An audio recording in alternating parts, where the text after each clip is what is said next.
This is deep dish, right? Yeah, well, let's get deep. So I'm going deep on both sides. Ms. Vivian Wilhoite, Davidson County Property Assessor. Welcome to the platform. How you doing? I'm doing fine. Thank you for having me today. Thank you for being here. You finna give us a master class in your role as property assessor, and we're gonna alleviate some confusion on, that you have nothing to do with taxes and the raise of why people's taxes are going. That's nothing what your office does. At least not technically. Technically. Yeah. And so, exactly. we're gonna get into all of that. But I want to first start off on just a question that always interests my curiosity on the inspiration, right, behind getting into this work. I know you were tenured, in politics, served District 29 for 8 years. Wow. And did a lot of stuff in real estate prior to that. And on the state level, traveled through all different counties and did all these things in technology, utilities. I did my research, 30 plus some years, That's what's up. and so I'm just curious on being a young lady from Mississippi. Yes. And what did that inspiration, did you see yourself in where you are today? And just talk a little bit about that for us. Wow, that is probably one of my most sensitive question that anyone could ever ask me, because I get kind of worked up about it when I talk about it. Yeah. Specifically from Gulfport, Mississippi, the Gulf Coast. That's a whole different part of the whole state of Mississippi, and I think it's probably one of the most beautiful part of Mississippi. When I came to Tennessee State University, I came here as a result of one of my relatives who was the financial aid director, Homer Wheaton. And he's amazing. Everybody knows Mr. Wheaton. Mr. Wheaton, he's legendary and what have you. And so I came here because he was here, and I didn't quite know where I was going to attend college. And so I was here and got into politics on campus, vice president of freshman class, vice president of the sophomore class, rep at large, fighting for what Tennessee State is supposed to be getting from the state of Tennessee, marching, all that. And, as a business major, because I started as a computer science major, because of my uncle who was a scientist for IBM, and he has had some major development during that time. And I found out, it's a little bit too much. Let me go with business administration. I love that because it allowed me to be connected to people and to grow from a seed.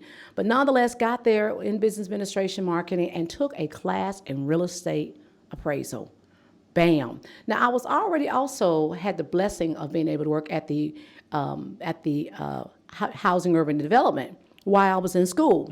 And it just so happened that I was receiving reports from appraisers who were doing appraising for HUD. And when I would get these reports, I would see the subject, comp 1, comp 2, comp 3. This is the sales approach to value. Didn't know the technical name of it, but I just kind of saw this format, and everything. There was a statement that they stated that they would, adhere to in reference to ethics and all that. Looked it over, and this became pretty intriguing. So after that, in one of my next semesters, that's when I took that real estate class. And it just clicked. I liked it. It was interesting about how values were established in this way. So all I knew was the sales approach, because that's what I was first attracted by. Right. And once I took that class, it did not hit me. And in the industry, we say this is a profession that people happen upon. You don't go to school and say, I'm going to be an appraiser. Now I'm meeting some folks now that, that interview to want to come and work for us that say that. But nonetheless, I was in the Career Center senior year, didn't know where I was going to do, what I was going to do next. Right. Saw in the Career Center a position at the Tennessee Public Service Commission for a real estate appraiser 1. Right. Bam. I took that announcement down off the wall so nobody else would apply. Stole the announcement. For real. I took it down, and look, we didn't have, this. Right. Seriously, didn't have that.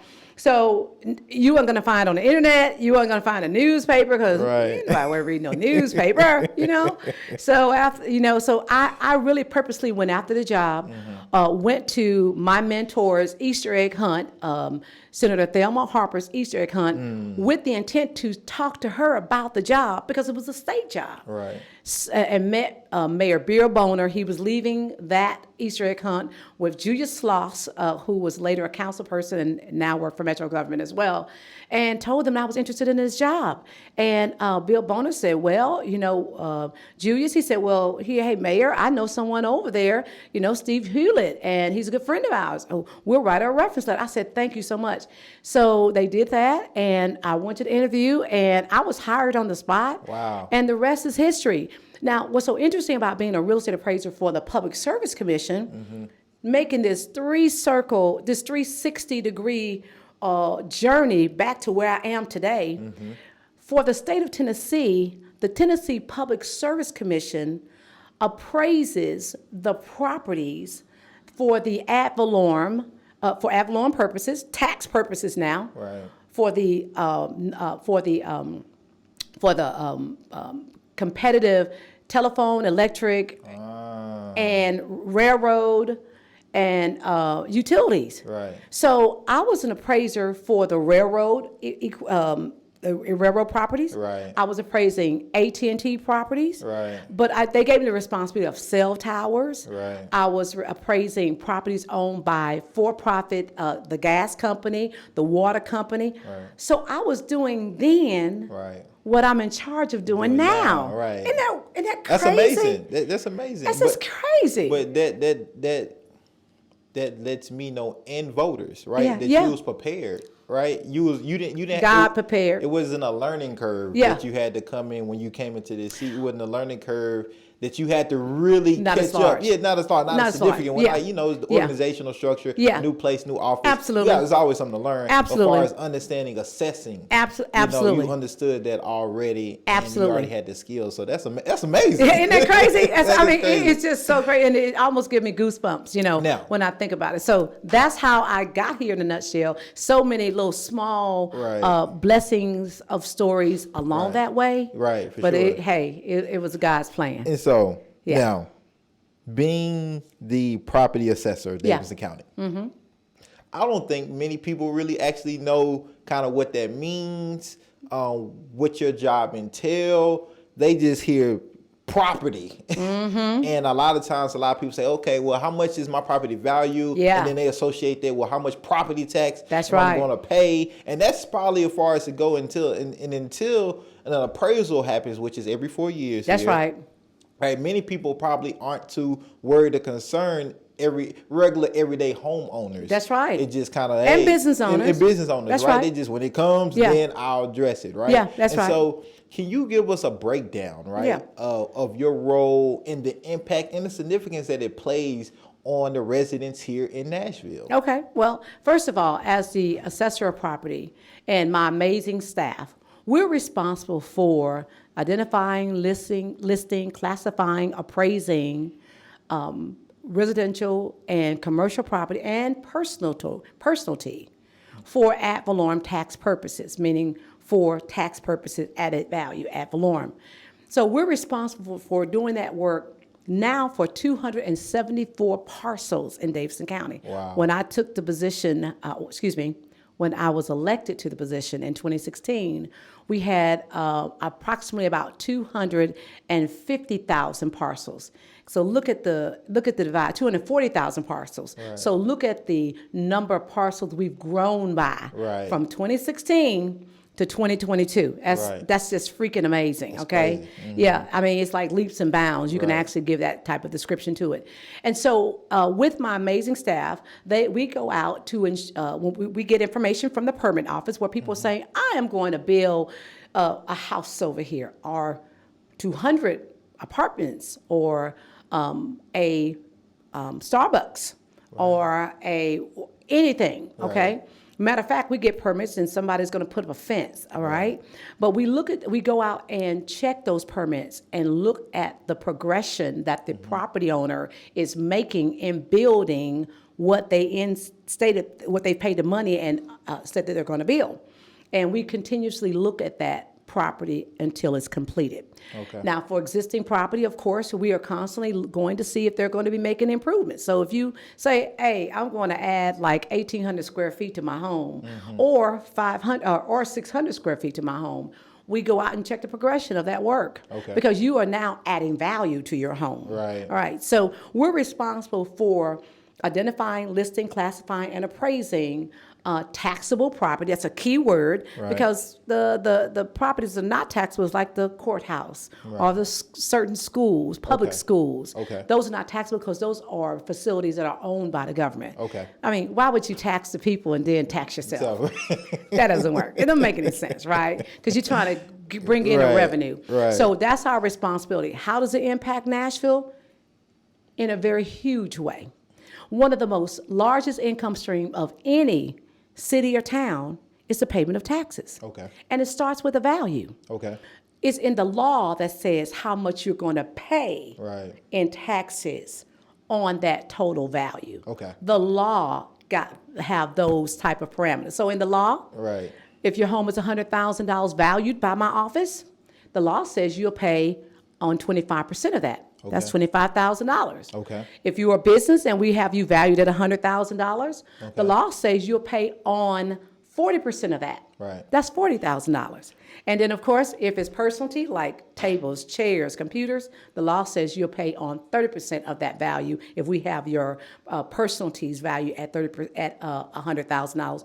So you're going to pay on 30% of that. So you don't pay on the whole amount. If you did, Right, you'd really be mad. And so look, let's get into it because now All right. you because you bringing up taxes. That's right. I'm bringing up values. You bringing up value, in which that's how your taxes, that tax number. starts with that value. It starts with that value. Now, in a growing city, if I'm a Nashville native. Okay. Right? A lot of generations. Right. Okay, can I call you Jay? You can call me Jay. Okay. Yeah, you can call me Jay. Jerome, Jay? Jay, Okay. you can call me Jay. Gotcha. Okay. And so if I have a home, Okay. right, and I paid that home off, I've been here, my family's been growing up here, this house has been passed down. Okay. But now my neighborhood is being gentrified. All right? over the world. All over the world, right? Amen. Especially in inner city communities, right? And, a lot of these folks, like, that are coming from California, Yeah. New York, Chicago, which is happening here in Nashville. That's right. Is bringing up the property value of this neighborhood, right? So Okay. you come out and, Bringing your team, up the property value. Let's put a pin in that one. We're going to come back to bringing up the property value. Okay. right? And so All right. now, the value of my property Yeah. has increased. Gone up. Right? Now, that means my tax amount for this property has also gone up, which, I don't, can I pay this? Okay. How does your office respond to that? Because I'm pretty sure people say, "Hey, hold on, I can't afford this. This 25-30% increase." Sometimes And so they say that. right? Sometimes people say, I want to pay my fair share of Yeah, taxes, okay? right. You wanna pay my- yeah, we know wanna some pay people my who don't fair want to share. pay their fair share, right? But and We then know some people don't want to pay anything, right? Don't pay any taxes at all, right? That's right. And so, because of this growth, Yes. and to no fault of just a booming city, these things happen. Yeah. And sometimes, people are fixed incomes. Yeah. A lot of times, especially if you've been here for a long time. Absolutely. How and I know this program is in place and stuff, but how does your office respond to that and just help educate people? Because I knew that was a big kind of component of your campaign, like outreach and education. Amen. And so how has your office been able to do it and respond to this growth and respond to community members that have been here like, hey, like this is crazy. Like I can't, like what can you all do to help me? That's right. Great. A lot of questions in there. A lot of Right. things we can Yeah, unpack. unpack a lot it of things for we us. unpack. So let's start with the fact that your parents bought the house a long time ago. Right. And they passed it on to you. Right. So they bought it for, let's keep this simple for the listeners, for the viewers, all Right. right? They bought it for $1. Okay. Okay? They bought it for $1. Right. And in the real scheme of things, let's say they bought it for $10,000, $20,000, but they bought it for quite a bit less. But at that time, that was considered a lot of money then, right? For that person, okay? When you bought your home, and we're talking about finances, you want things to depreciate or appreciate. Will you rather your house go down in value or go up in value? I want it to go up. There you go. So it's appreciation is what you're looking for in reference to your investment. You want a return on it, right? Right. So as time go on, people say, okay, I'm going to live on this side of town. I'm going to pay you $5 for it. So now the home that you bought for $1 is now in the eyes of that buyer worth $5. Right. All right, and it's worth in another eyes of a buyer worth $10. Okay, right. And worth in another eyes of a buyer it's worth $4. So your home is now worth in what range? If we want to just take this example, $4 to $10. That's how much you get. You already got, if you bought it for $1, you'd already made money on your investment because the worth is in the eyes of the buyer, okay? Today, we have what is called a seller's market. All right, it's not the buyer's market; it's the seller's market. Because everybody want to live in Nashville, right? Okay, at least that's what it looks like. I don't know wherever else anybody else is living because I think they're all here. You know, when I drive downtown, I'm like, is anybody here? Not here. So my point in that is that first of all, when you buy your home, you didn't buy it for it to depreciate. You bought your home for it to appreciate. All right. So when that happens, that is influenced. The appreciation is influenced by the market. There are three approaches to value: the sales approach, the income approach, and the cost approach. Right. And the sales approach is the example that I just gave you. Somebody said your house to them, they'll buy it for $4. You bought it for $1, but they want to buy it for $4. Right. Somebody want to buy it for $10. Right. Somebody want to buy it for $5. Who are you going to sell it to if you wanted to sell? I'm going with the 10. There you go. And guess what? You just influence the market. You just told me that when I live next door to you, that my house, if it looks like yours, I can get at least 10. Right. As a person who is an appraiser, we look at, okay, so that's a sale that we can use to tell this other person, I'm the assessor, to tell another person who has not sold, who's still living there, what is their home worth when it's time for us to do the reappraisal, which we do every 4 years. Right. Now, we don't use just one sale now. Don't get us wrong. Right. We use a number of sales. In Nashville, we have plenty of sales to look at. Right. But when we're doing these approaches to value, we have to look at homes that are similar to a home that sold. So I'm not going to compare your home, Jerome, to a home that is a super modern home next door to you, but they tore down that home that did look like yours. Right. That helps us establish our land sales values, okay? But that super modern home, we're not going to compare that home to your home that you bought that your parents bought a long time ago and passed on to you. Right. We're going to look at another home because there's plenty of them that are not torn down, but they're sometimes renovated. Right. That improves value when it's renovated. So as you see, we continuously be cognizant of the fact of the comparison of what we're making to arrive at the value for your home. Okay. So as you see, that happens. All right. So now you're talking about as we get along, people say, I can't afford this. Well, there are some things in place if people meet, if that household meets the criteria to get help in reference to paying their taxes. Okay. And that is a service that has been established by the state of Tennessee legislators, and they put that in qualifying for the program. Let's say that. Qualifying for the program with the trustee's office. Okay. So the trustee's office does that in reference to qualifying for those programs. Okay. Still, and I want to make one other point in reference to that whole line of questions you've asked. Right. When you're talking about gentrification. A lot of ways gentrification happening is all about whether your government is investing in your neighborhood. So when your government is not investing in your neighborhood is looking dilapidated. You don't have no sidewalks. You don't have any street lights. All of that. That's another form, in my opinion, gentrification. Right. All right. But when your government start investing in your neighborhood, what happens? People want to move there. Right. You got really nice sidewalks. Right. You got these historical looking, light poles. You got all other type of amenities and services in that community. Right. Schools thriving, neighborhoods great. You got a great library you can walk to. Right. When they start investing, people want to move there. Right. But when they're not investing, that's gentrification. When they're investing, when they're not investing, that's a part of the gentrification process. Right. But when they start investing, we need to be aware and we need to hold on to our properties. Everyone, I think in neighborhoods that want to keep neighborhoods looking and feeling the same cultural look, you want to keep investing in your property and hold on to your property. And so when I was doing my research for this, because I'm learning too, right? Yeah. About this the property so am I. assessment. Yeah. Right? But you the master right now. Nah. You giving us you the master. You the assessor. You the I'm master in right process. I'm in process, but you the master in learning still, right? yeah, with an amazing staff. And the staff, right? Yeah, with amazing staff, yes. And so I seen that like people can appeal. People can make appeals on their property value. Yes. But this is also what I came across. And I want us to dive in this as well. And so it was talking about the disparities, right? And the assessing market, right? One find that I made, I'm gonna come back to this, but I just want to put it out there. Okay, sure. According to the Urban Institute, 89% of all property appraisers and assessors are white.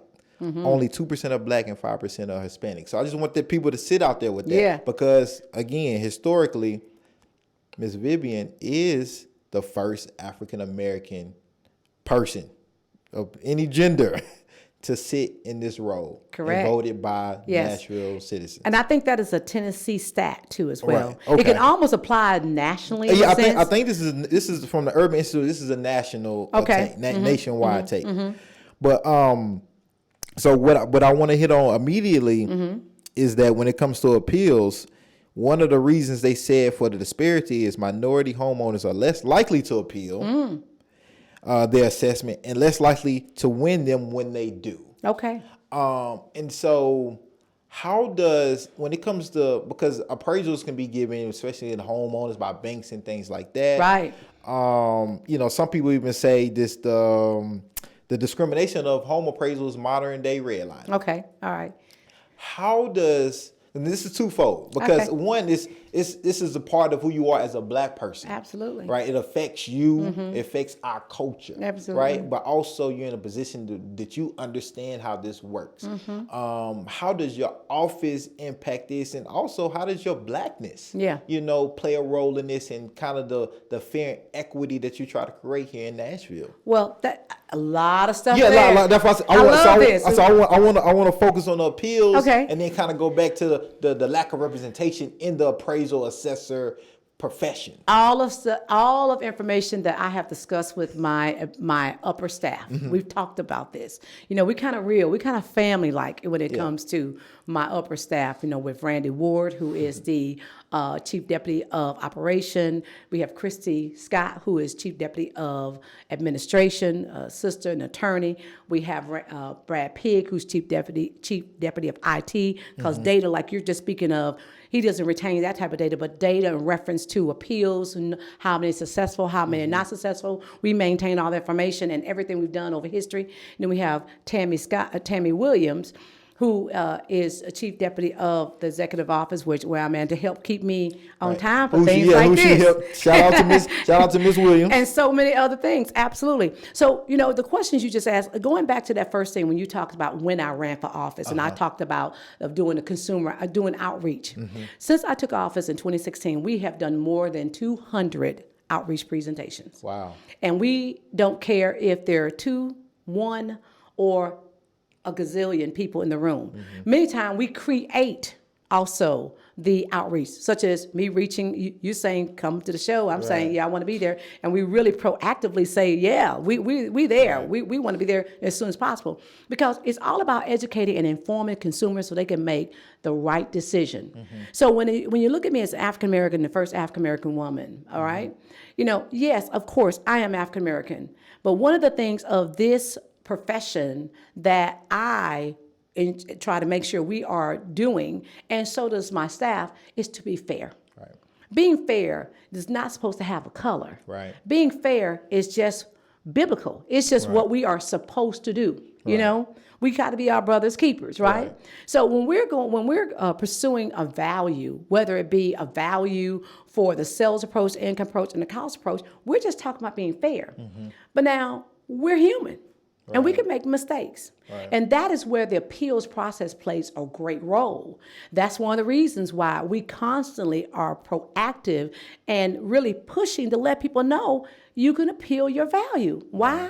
It's your right. Right. You need to know about your right. Okay. And sometimes not knowing about your right is because that revolving door hasn't come to you yet for you to say, okay, this is a service I need. Right. For instance, what a difference a day can make.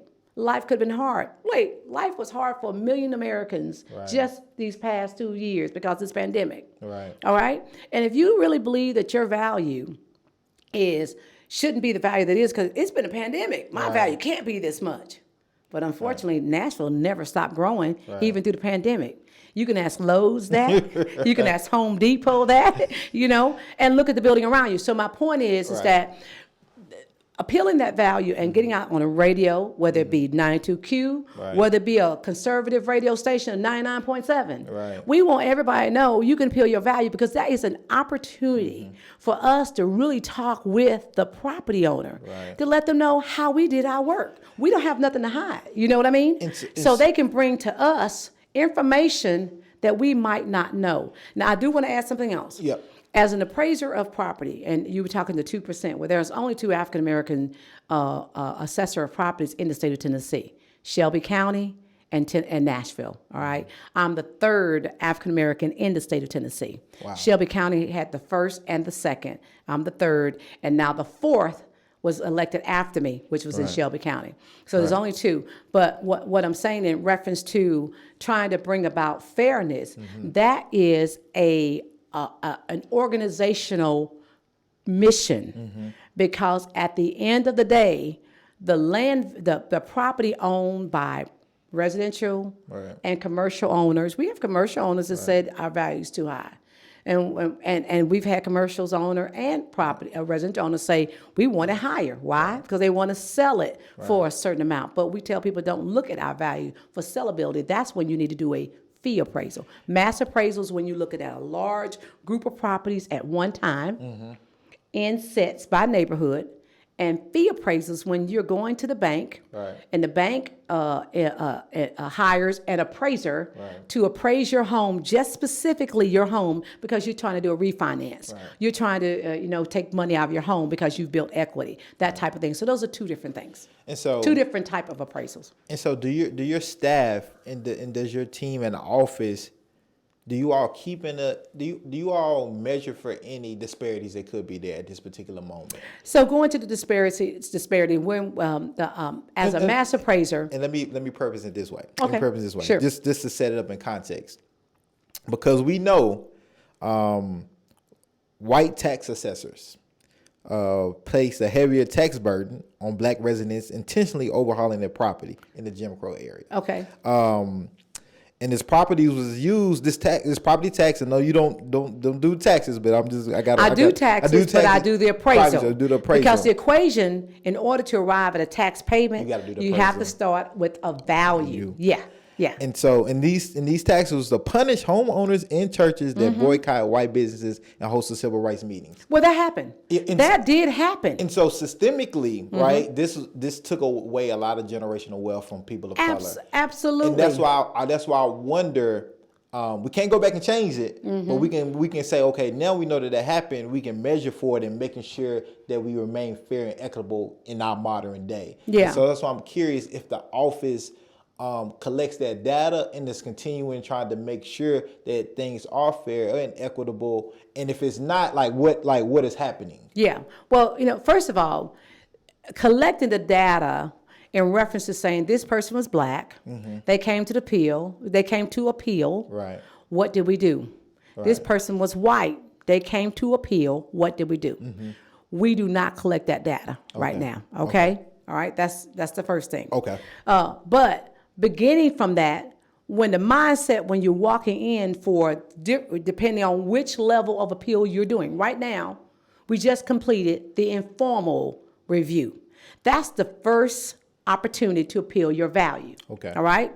Got out, told everybody, as soon as you get your tax bill, we begin to tell you, appeal your value. Okay.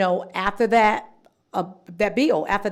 tax bill you receive, we open up on November 1st, because a lot of people don't pay attention to the value that we sent them in the reappraisal year, because that value stays the same for the next 4 years. They get excited What happened? Why am I paying more in taxes? That's what they think at that moment. And sometimes they find out they're really paying less. But nonetheless, that's the first step. We're about to close that out because we gave people from November, we gave property owners from November 1st up until April the 29th at 4 p.m. to file an informal review. Okay? We're going to file those. We're going to notify property owners by law. We have to notify them by May 20th of this year because they filed, and that's the deadline, and they'll know what is our decision. That's an informal review. So we take the opportunity to take a look at what is the property and what have you. But guess what? We don't know what color that person is. If they call us by phone, we're going to assume that your name is Jakika. They must be black. Right. We don't know that. Right. We do not know that. So purposely, we don't have that type of information. Right. Whether you black, white, whatever, we do not have. We ask, what do you think the property is worth? Right. We ask, why do you think the property is worth that? Give us some comparables that you believe should be the comparables we should be looking at to justify your value. All right. And listen, our site is wide open, so you can find those sales yourself. They're all there. So that's the first thing. That's why I know we're fair. Okay. Now, let me say this. Being here as an African American, of course, I'm going to make sure and ensure that we're not doing that. Right. All right. And I believe that we're not doing that. At least not while I'm sitting in this chair. Right. Not this chair, but that chair, the assessor's chair. But my point is, the data that you're speaking of, that was found in places like Cook County, in Chicago, okay, that was found in which dealt with matter of fact they went exactly. Yeah. So to understand that it's not baked into the process, that's what you're speaking of. We looked at having ourselves audited. We talked with the state about it. The state understood where it comes from. Understood where we were coming from. As a member of the International Association of Assessing Officers, which is representing all 3,000 counties across the United States, and members and assessors like myself and tax reps and what have you are members of that organization. This was a topic of issue in our last conference. Okay. And Cook County was the center point. And guess where we were? In Chicago. And there was a lawsuit that was done where they were doing overappraising, making it very difficult for property owners, African American property owners, to pay their taxes. Right. So I think that what we do here in Nashville, Tennessee, Davidson County, what we do here as far as since I've been on board, we make sure that we let people know what are your rights, okay? We make sure we let people know, get the information that you believe where we're wrong. Because guess what? We could be wrong. Why? Because we're human, all right? Is an audit coming, or is that something you are considering? We've talked about it. We've talked about it. We have not done it as of yet. But I've been told that the International Association of Assessing Officers could provide that audit. They could do that. So this is something that's already we're talking about. But at the same time, we're very cognizant about when people walk into our office and we're understanding who they are, we still have to look at the data in reference to the sales that happen in that neighborhood. We can't say, well, this person, and we can't because it wouldn't be fair. And I'm going to tell you why it wouldn't be fair. This person walks in and they say, I only make so much money, and I live, let's say, on historic Jefferson Street, and my home is just one street over, and you guys have me appraised at, $400,000. That's real. Those are real numbers. $400,000. I just can't pay that. Now, my heart is bleeding. But guess what? Whether you black, white, and perfect, your heart should be bleeding anyway. But nonetheless, okay, so what is it that we have to do? Do we give the concession because this person said they can't pay? But then you have a person next door to them, same way, same value, and they can pay. How do we know that information? We don't. We don't ask for it. We don't ask people to submit it to us. What we are telling that property owner is that the sales in this neighborhood for your home is saying your home is worth that much. The market is dictating that. When the market is not dictating what we are saying your home is worth, that is when you say there's an inequity. You follow me? Yeah. That's when you can say, you can almost do the study yourself. Right. Who have we said is $1 million in that market, and there's no $1 million home around there to justify our value? Right. All right? There's no $1 million home around there to justify our value. Right. That's when you say there's an inequity. But if there is the values that justify the property that you have and the things that we're using that we're comparing your property to, Right. then if we're not doing that, it's an equity. If we're doing that, you can say, that's what it's selling for. And then you ask the question, what would you sell it for? Would you sell it for what you're saying we should lower it to, so your taxes should be lower? I'm gonna sell it to the prices that you appraise it at that higher market. Or what you know that it's worth. Yeah. Okay? So you can't have it both ways. Right. So that's the reason why it's so very important that we educate people about the programs that are available to help people to be sustained in those homes. And education, although that has been anointed to the trustee's office, that's everybody's job. Right. That's your job. It's my job. Right. The trustee can't touch everybody. Right. But she's doing a good job in trying to do that, Erica Gilmore. Yep. I'm just saying, we all have to take responsibility to be our brother's keeper. You got a mother, you have an aunt or uncle that lives in a home in an area that has been gentrified. Right. They may not be in Nashville. They may be another city. Right. I think as a family member, you should be trying to do your very best to make sure Uncle John and Aunt Jane can stay in their home until they pass away and pass that on as a generational wealth to another family member. Right. We got to take responsibility for that. Now, that still does not remove the fact that these occurrences have happened. Right. And does not remove the responsibility, the fact that these occurrences are still happening somewhere. Right. I'm not putting that on you as the family member and the property owner. I'm just saying that as an assessor of property, I think that one of the most key things that I can do is to educate people about what is out there. Be transparent and keep pushing that, because it's a revolving door. Right. Today, Jay, you look like you're 25 years old, but guess what? One day you are going to be 65, Right. which is the qualifying age to get on those programs. Okay. All right. So with that being said, when you turn 65, when you was 24 or 26 or whatever, you were vibing, you were making the money. Something happened in your life and caused you to not be able to, take care of things like you want to. Right. You want to pay your bills. So now, is this program available? Now you want to hear about it, because you're not going to hear about it when you're 25, 26, because you're vibing now. You don't need it. But you should hear about it when you're 25 and 26, so you can help your family members and you can help yourself later on. So we have to keep educating the people of Davidson County that the availability of these programs, and we have to keep on those on the heel with the Tennessee General Assembly to ensure that they adjust the plan to meet the situation. If it's 65, we got people struggling. Even as a senior, being a member of AARP, you can start at 55 now. Right. So why can't you qualify at 55 instead of 65? Right. Those type of things of adjusting the legislation to help more people, broaden the pool of people who could qualify so that people can stay in their home. Those are the type of things that we need to be pushing for. And I'm pushing for as an assessor of property, because those are things that affects my office. Because we have people who come in and say, "Hey, I can't deal with this value you gave me." But what can we do when we know that we are binded by the best practices and we're binded by the laws that govern how we do appraisal and mass appraising? As the property assessor,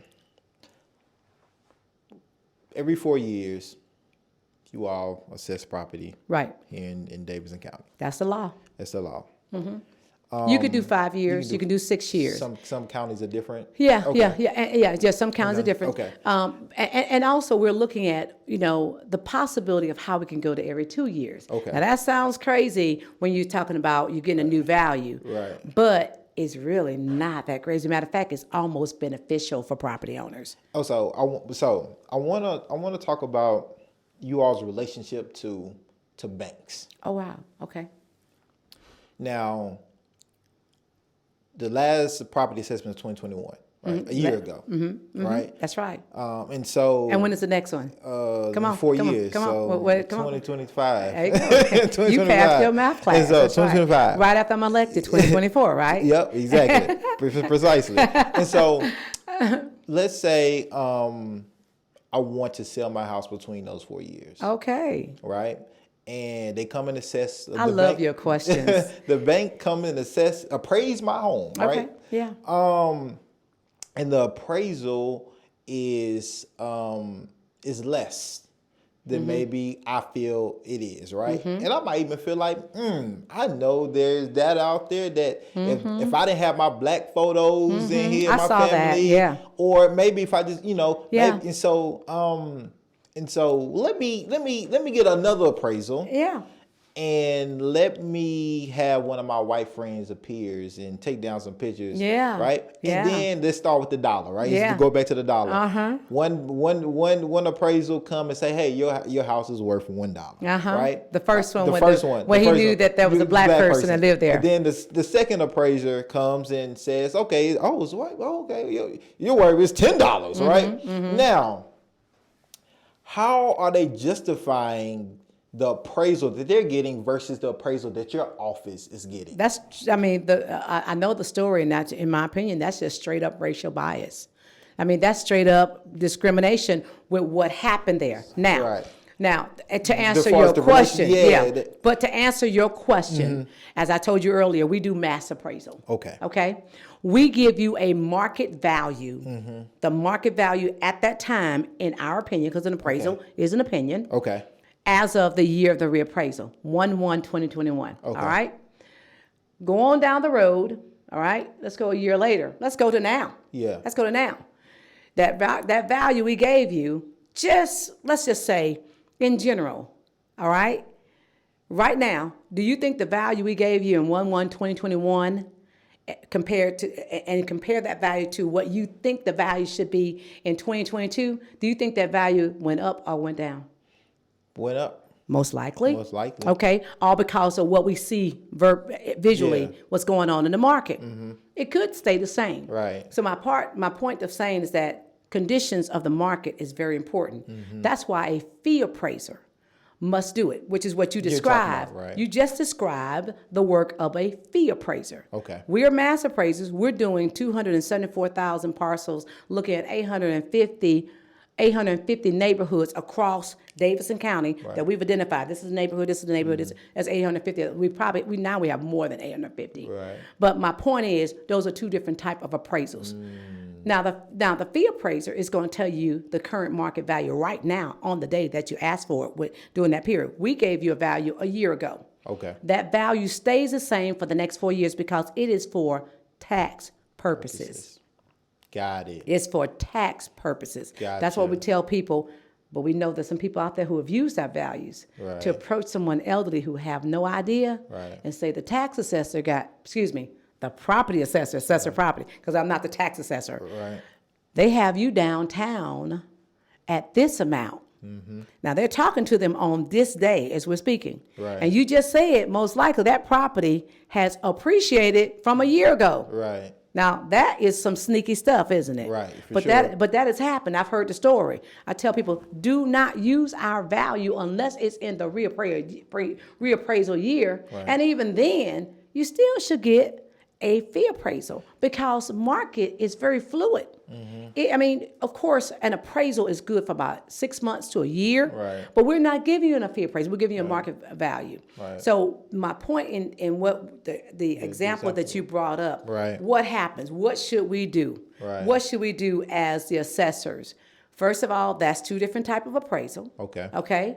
But when that has happened, could it be based on something that's happened in market? Not likely when you're going from $1 to $10 within a month. Okay. We know what has happened, and it's already been tested by what the person did. Removed the pictures of color in the house and made it appear as if it was a white person that lived there. That influenced the value in that person's head because now it's a white person's home, not a black person's home. So our appraisers, when we're going out doing mass appraisal, we have neighborhoods that are Predominantly white, black, Hispanic, et cetera, et cetera. Exactly. But what is driving the market? Okay. What's driving the market? Right, the value. And they come from sales. Right. Well, what are people Sales. paying? What are people That's paying? right, sales. So one of the things that person did, I'm sure, because it was clear. I mean, you can't miss it. When they got that first appraisal and they said this amount, they said, "How is that possible?" Right. For one, they knew where they lived. Right. It probably was a mixed neighborhood or a somewhat white neighborhood, and they were one of few people that lived in the neighborhood. Right. Okay, and knew what other people homes sold for. Right. You can get on our website and take a look at it. What's the sales that's going on around my house? Right. Now, if my house is the lowest sale of all of them, and it look like the other homes are selling around me, Right. that's a red flag. Exactly. They say, okay, well, let's go change this. Right. And then they put in those different type of criteria. Now it was a white person's home. Right. Remove all the pictures and saw instantly what had happened. Right. That's one of the reasons why, Jerome, I tell people this is a profession that maybe that's happenstance, that just, you don't go to college to become an assessor or go to college to become an appraiser, but you should. Right. You should do it intentionally. Right. It's just like any other profession that has predominantly dominated by white men or whites in general or any other type color. Right. I mean, if it was dominated by just, 2%. Men, We just put period. that, it's 2%. Yeah, exactly. So why Right. not pursue it? Because it's a profession that's wide open, Right. like any other profession. So I think that it's something that people of color and African Americans, Black people, and people of color should look to go into the profession. And that was one of the things that I challenged my former predecessor in reference to my predecessor is a better word, to do this. Right. In reference to increasing minorities in the field. Right. And I applaud him. I applaud him. He did pursue that. But when I came on board, I made it intentional because we do need to expand our representation, because guess what? We are representing that same group of people. It's important that we do that, and we've done that. Matter of fact, we had maybe 3 African American males in the office. Now we have about 15. Wow. But I think a lot of that is due to your presence. You know Absolutely. what I'm saying? And the consciousness of my staff. My staff have come to me because they know I'm about it. Right, yeah. I guess y'all don't say that anymore. About it. Do you say that anymore? About it. still say about it. Since they saw that I was about it, they come to me and give me ideas because they know I'm about it. Right. And that is what we're supposed to do, because guess what? That's what our constituency look like. Right. It looks like the people we serve in my office. Yes. And so I want to go a little deeper on this deep dish. All right. Again, I want us. This is a master class for us. All right. Now you make an appraisal. Okay. Like every 4 years. Every 4 years. Right. And from my understanding, the decision of what type of tax increase will happen is the mayor's decision along with the council's decision. You are very right. Okay. The mayor proposes. Okay. The council confirms. Okay. That's the way. That's the balance of your body, your legislative. Your government body. And so that tax increase, once your office and your staff has done that appraisal. In the reappraisal year we're speaking of? In the reappraisal year, of course. Yeah, in the reappraisal year. Okay. And the next one is 2025 for people who missed it earlier. Yes. And so in the reappraisal year, once the mayor proposes an increase and the council either, approves it or, say, hey, maybe we should look this over. Right.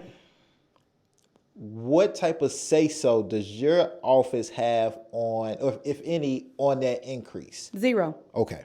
0. So once the reappraisal is done, you all are out of the picture for after that point. Well, we play a certain role in the reappraisal year. Okay. To ensure that the city does not get a windfall of revenue. Okay. As a result of the reappraisal. Okay. And so when I say we play a role, we give data so that a calculation can be made, so a tax rate can be composed, and an allowance must be decided on in reference to saying how much the city can make. That's decided on by the administration. So once the administration chooses the allowance, then we help to provide that information regarding a tax rate that will bring zero revenue to the city. Why? Because in a reappraisal, you can clearly assume that there's going to be some increase in values, okay? If you were to use the tax rate prior to the reappraisal and keep that tax rate, then the city gets a windfall of money, okay? Okay. So the city cannot incur a windfall of money, so the tax rate that was at the time of the reappraisal was being done has to be adjusted.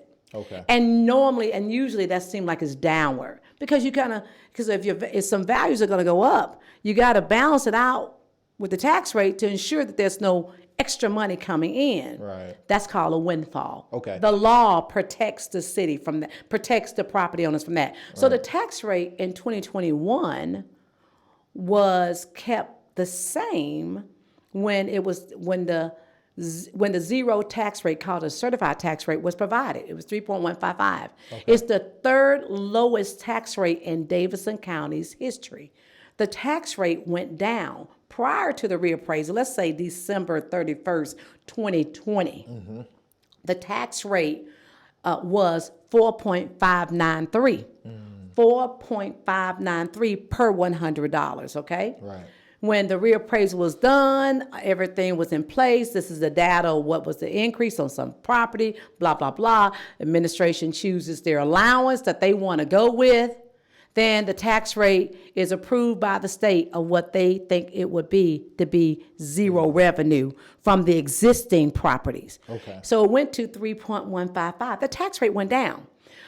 Property owners and Davidson Countyans got confused because in the reappraisal, we discussed that values since 2017 had increased by a median of 34%.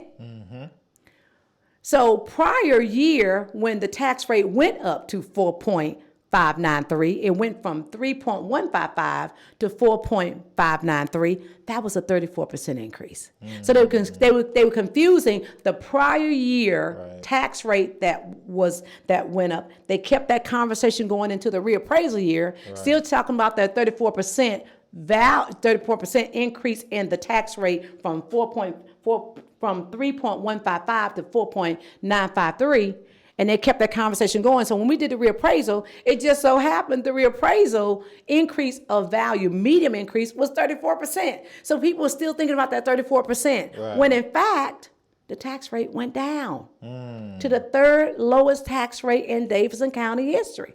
And so now. Deep, isn't it? It's deep because I know y'all got accused, I think in like 2017 for that shortfall. Yeah, we got accused, but you know what? We were wrongly accused. Wrongly accused. Oh, that's fact. And we thank, and I'm gonna say it right now, I thank the Nashville scene. All of them came to hear why we knew we were not the reason for the shortfall. Right. And we brought in the Tennessee National Business Journal, all of them, gave them the data. Right. Because the Metro Board of Equalization is not our board. Right. We work with them. It's an independent board. We work with them. Right. We help to provide the information so they can help them make their decision, but we don't try to say, no, your decision need to be this. They make their own decision. They're independent. Right. Those are members of the board that are appointed by the mayor and confirmed by the council. So my point is with that is that the National Business Journal, if you go ahead and look it up and say and see how they said it, they said this is not Vivian Wilhoite, and I'm not going to say the word that they word, but that's when real talk is real. Real talk is real. Real talk is real. And so we got accused, but we were wrongly accused, and that's fact. The increase happens, and the property tax increase. When? That 2017 when it just happens to be that same number, 34%. 2019. 2019, Mayor Cooper proposed an increase in the tax rate. Right. Tax rate. We don't have anything to do with that. Right. Zero. And the reason why that had to be proposed is you saw it, everyone saw it. Davidson County was broke. Right. Commissioner Comptroller Justin Wilson came to the Metro Council and spoke to the Metro Council members and told them that, one of your responsibility and obligation is to balance a budget. Right. And you got to balance a budget. Right. However you do it, legally, you got to do it. Right. And guess what? He said, if you don't do it, I'm going to do it. And if it requires a tax rate increase, I'm going to do it. If it requires me to close down certain services, I don't look at people's districts and see what the services need to close down. I'm just going to close them down. Right. Because the obligation of the comptroller is to ensure that cities and towns present a balanced budget. So they had to do their due diligence and increase the tax rate, which had not been done Right.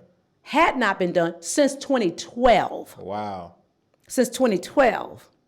The last tax rate, when this realization came to roost, had been in 2012 Right. with Carl Dean, Mayor Carl Dean. He did it just before the reappraisal of 2013. He captured that money because remember, in a reappraisal, the city can't do what?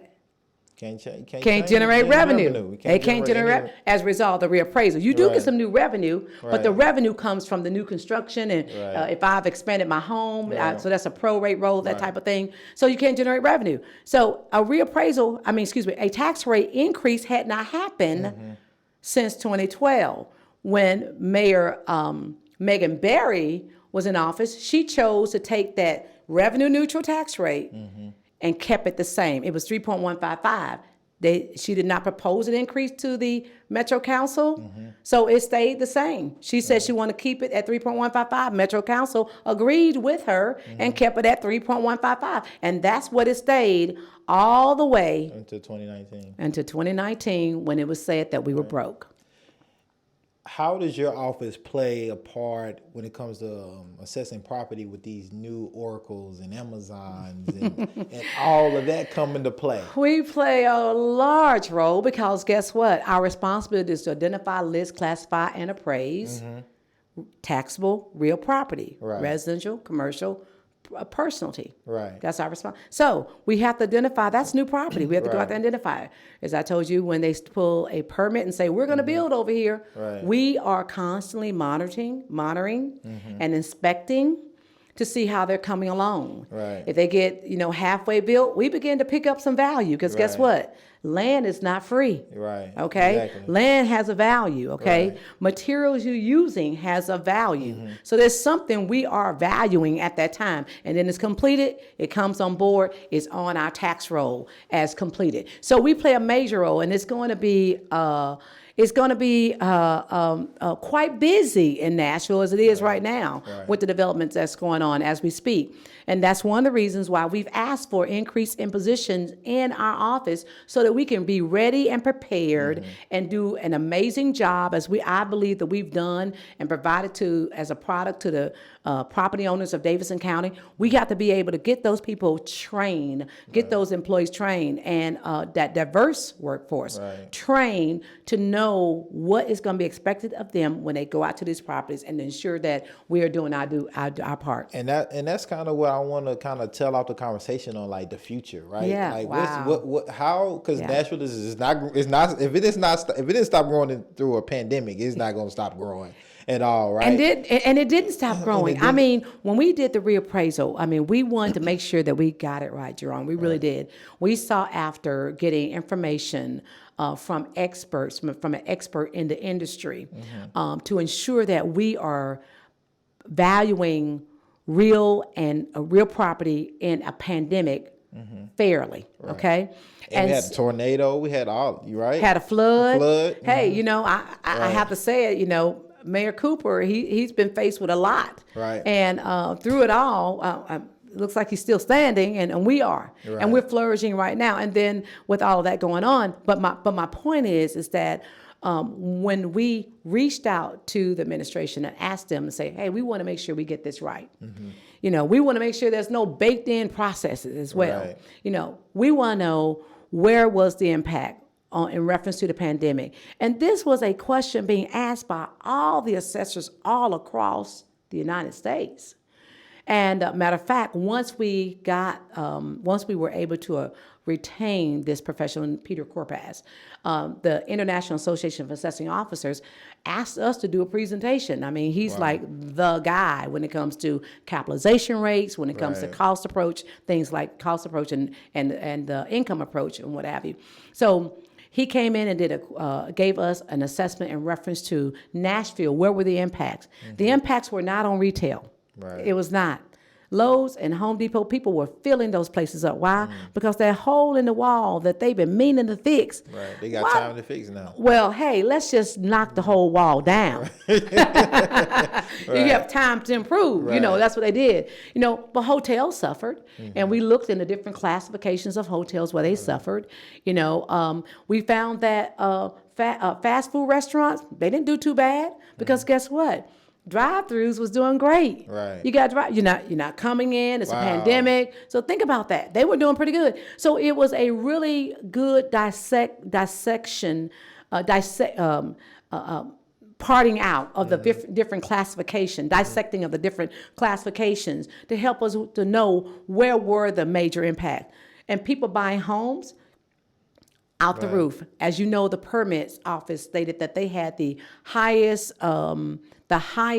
amount of investment in permits in Davidson County history during the pandemic. That's wild. Yeah, you saw those cranes still swinging. Yep. Mm-hmm. Building was still going up. Right. So there were some areas that we had to just almost put it down to I wouldn't say zero, because they're not that, but we had to do that. And then of course, the Christmas Day bombing, that occurred, and what do you pick up there? Right. Land and the materials that's there. So all of those things we definitely took an account, and we were purposeful in our approach in reference to considering those things that impacts the bottom line to approach value.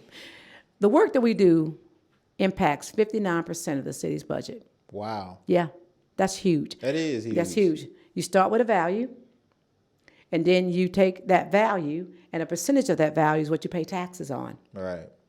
All right? The tax rate is then factored in because that's where the city is telling you how much you will pay. Right. What percentage of that amount that's being taxed is how much you would pay. That's why I call the mayor, the Metro Council. They're the tax assessors. I'm not, I'm the assessor of property, or property assessor. So, when you think about that being the most stable income stream, and then you factor in the other things that the city needs in order to operate and pay its bills, and that may be grants, that may be money, federal dollars, that may be state dollars that are automatic and earmarked for that city to thrive.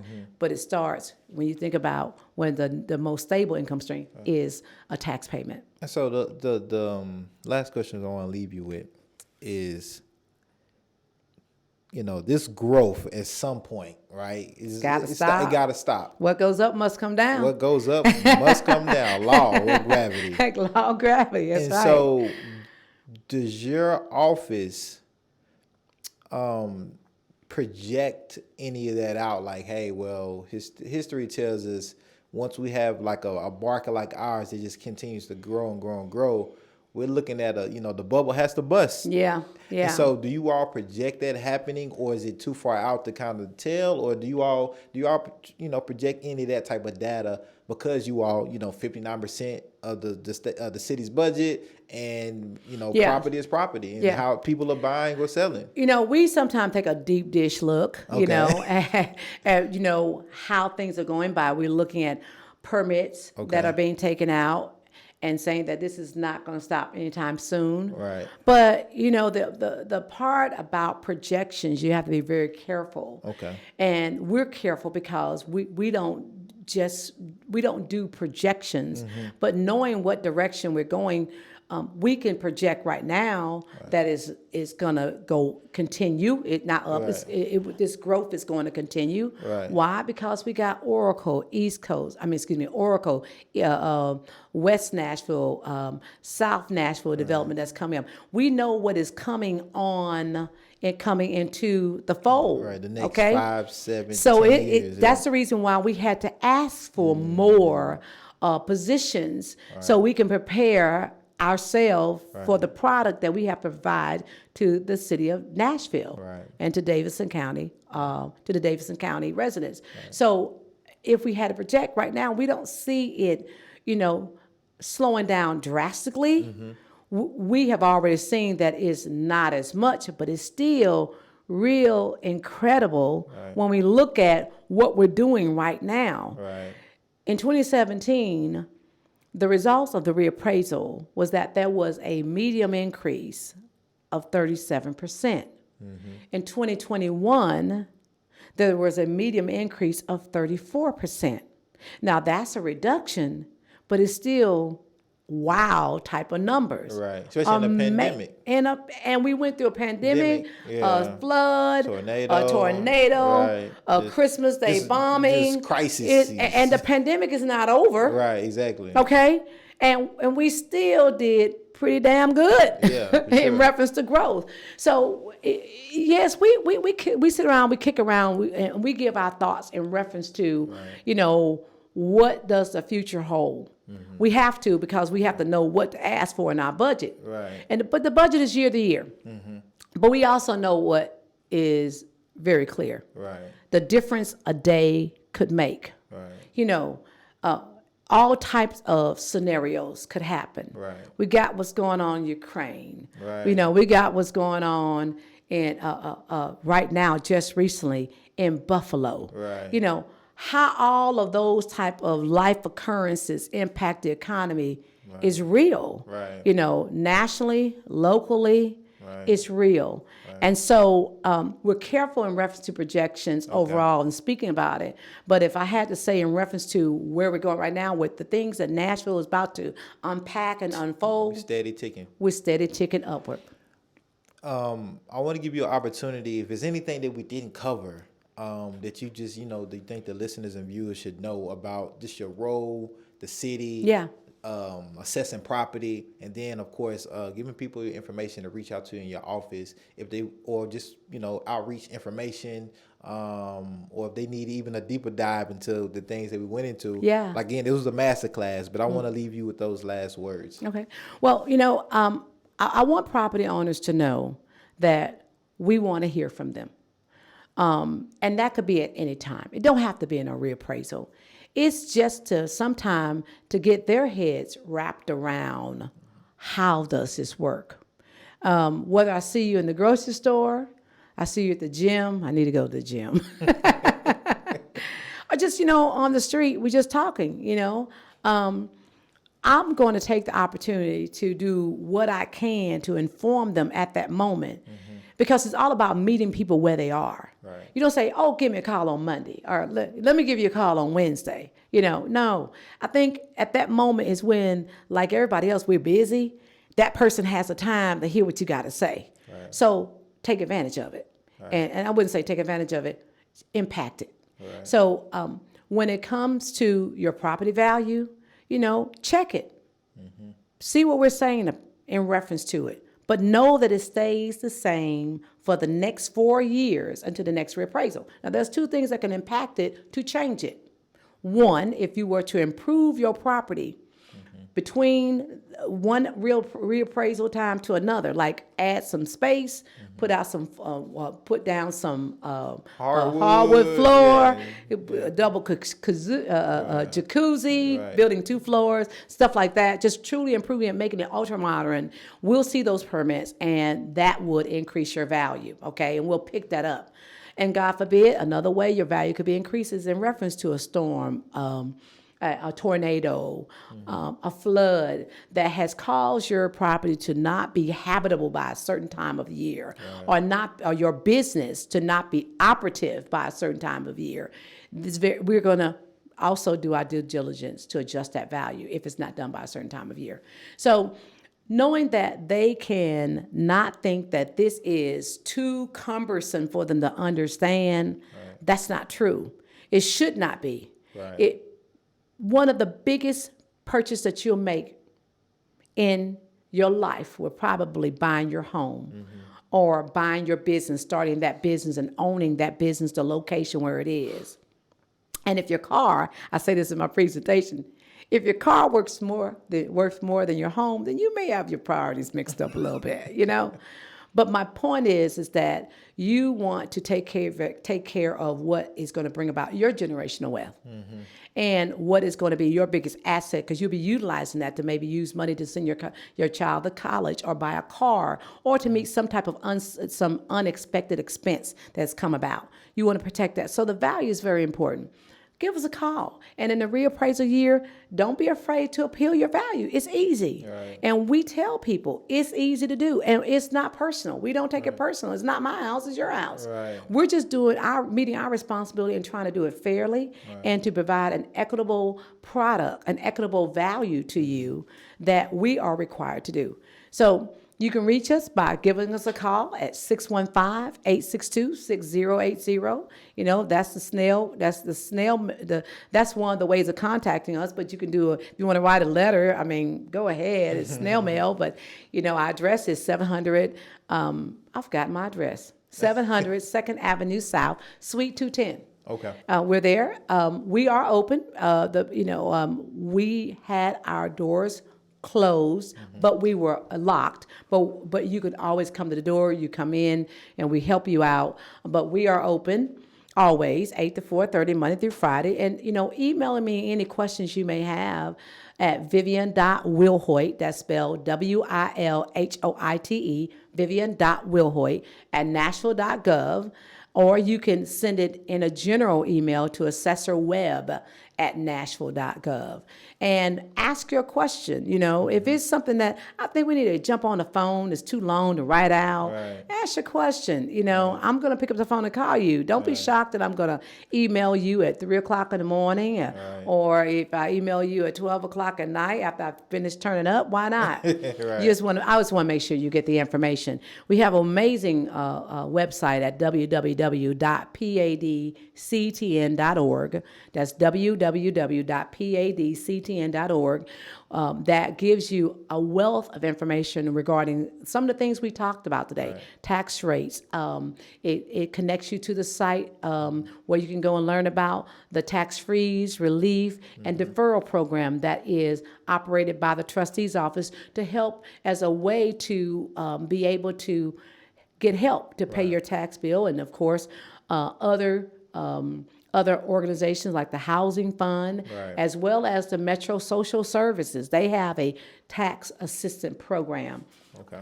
We can go on and on, to talk about many things that we can do to help you, but it starts with you contacting us, and it starts with us being proactive and contacting you. So we'll continue to be proactive, to come to your neighborhood, meet you where you are, meet you in the church, meet you at the community center, to talk about one of the biggest assets that you'll ever probably buy in your house, in your life. And that's your home or starting your business. It's all about communicating. That's it. It's definitely all about that. Well, look, you just gave us a master class in property assessment, being the assessor of property here in Davidson County. So thank you for the work that you have done, continue to do, and I appreciate you taking the time to be here with us.